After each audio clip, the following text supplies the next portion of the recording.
And of course I was going to pull it in right after that. Now we wait.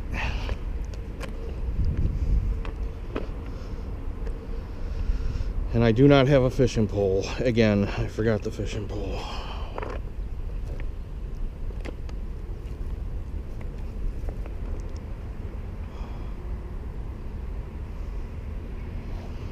It's really hot outside. I should just go for a swim.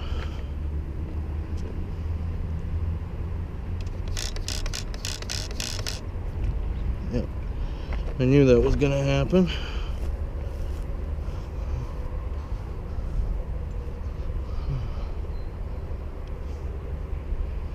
Come on, wind.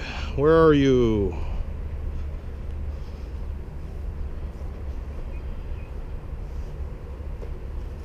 Never forget your fishing pole when you take your RC boat out, because swimming is dangerous. Even if you're a good swimmer, which I actually am, but I never want to get in water like this.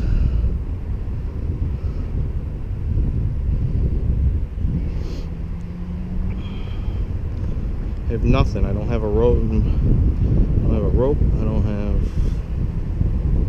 a whole bunch of nothing. I have one 2S battery left, so if it comes down to it, I guess I'm going to take the Pursuit and ram this thing back.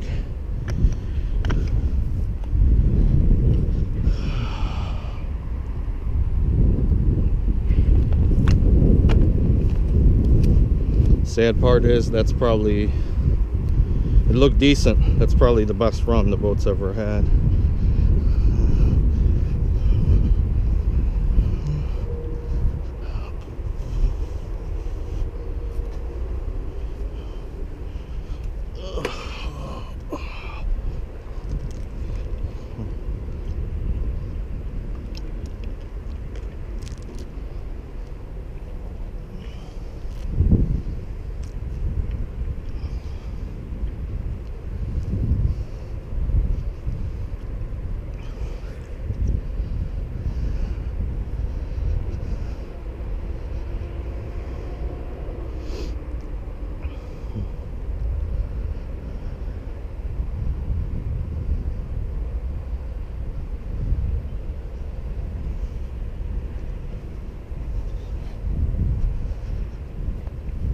So in a previous video, I mentioned a couple things about the motor, and by no means was I saying anything bad about TP or about this motor or TP in general. TP motors are awesome. All that I was saying is that my choice of getting this high of a KV is causing everything to run hot, and it's pretty stressful on everything. So I wasn't saying anything bad about TP. It was just my own choice that I went this much KV. I wish I would have went one size lower, 1650 KV instead of 1750. 1500 would probably be even better. I don't think TP makes a 1500 in this size. They do make, I believe they make a 1400, but they do not make a 1500. 1500 I think would be awesome.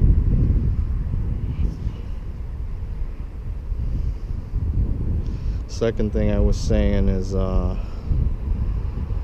was complaining about this thing handling, you know, saying it's handling goofy and this and that, and the reality is I changed the trim tabs, I adjusted everything. I adjusted the trim tabs, turn fins, the strut, every which way possible, and I'm still blaming the boat for some handling issues.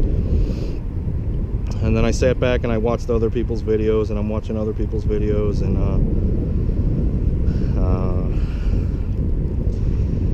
you know, then I just started thinking about it, that, you know, I run at this little pond for 2 minutes and it gets pretty rough. It gets pretty rough pretty quick. And then I'm blowing over my own wake at 60-65 miles an hour and expecting the boat that it'll just go through it without an issue. then I thought about when I first ran here with the Zelos.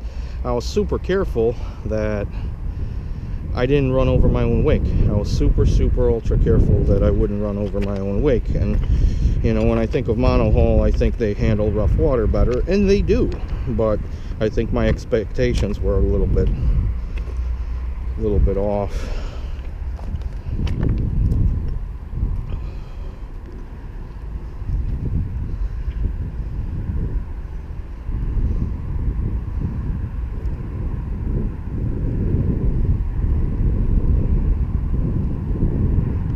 Stuck on that weed.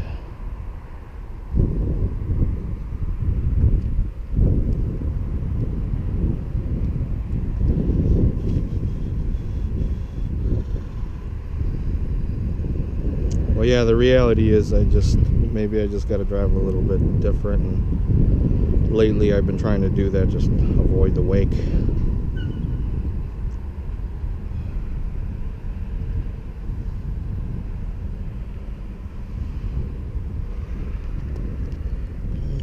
Shallow right here.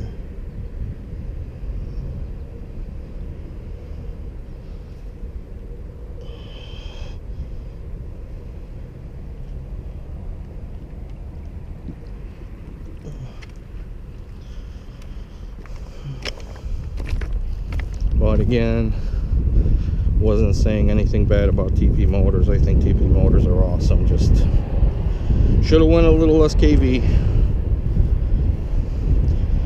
And lately, when I'm more careful driving this thing, it seems to be handling a lot better if I'm trying to avoid the big waves.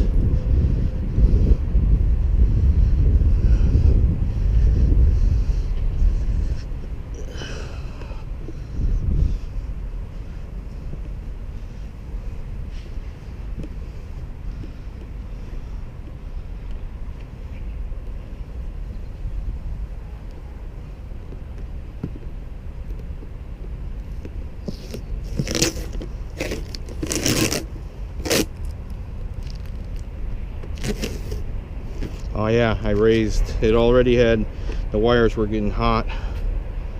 No way. Can this be real? Look good. Yeah, I was saying the wires were getting hot and the solder was, yeah, there it is. Same wire every time.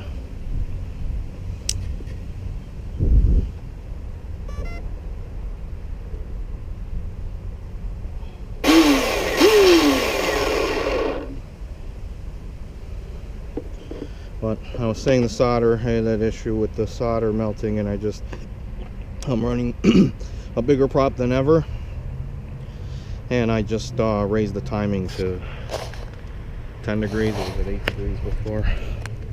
But best run ever with this boat, by far, by 4 miles an hour. The reason it picked up over the last time is last time I charged the batteries at home, and they came here either that day or the next day and ran the boat. Whereas today I ran the boat, I ran it at 8 degrees timing. It went 65 or 66 miles an hour with batteries that I charged this morning, and then I had my charger here and I charged the batteries here on site, which definitely makes a difference. You know, with the battery, if you charge it and then run it right away, it has more power than if you charge it and then run it 2 days later or even 5 hours later, especially if you're talking older batteries that have a lot of runs. Maybe not so much with newer batteries, but new best ever, 70.5. Thanks for watching.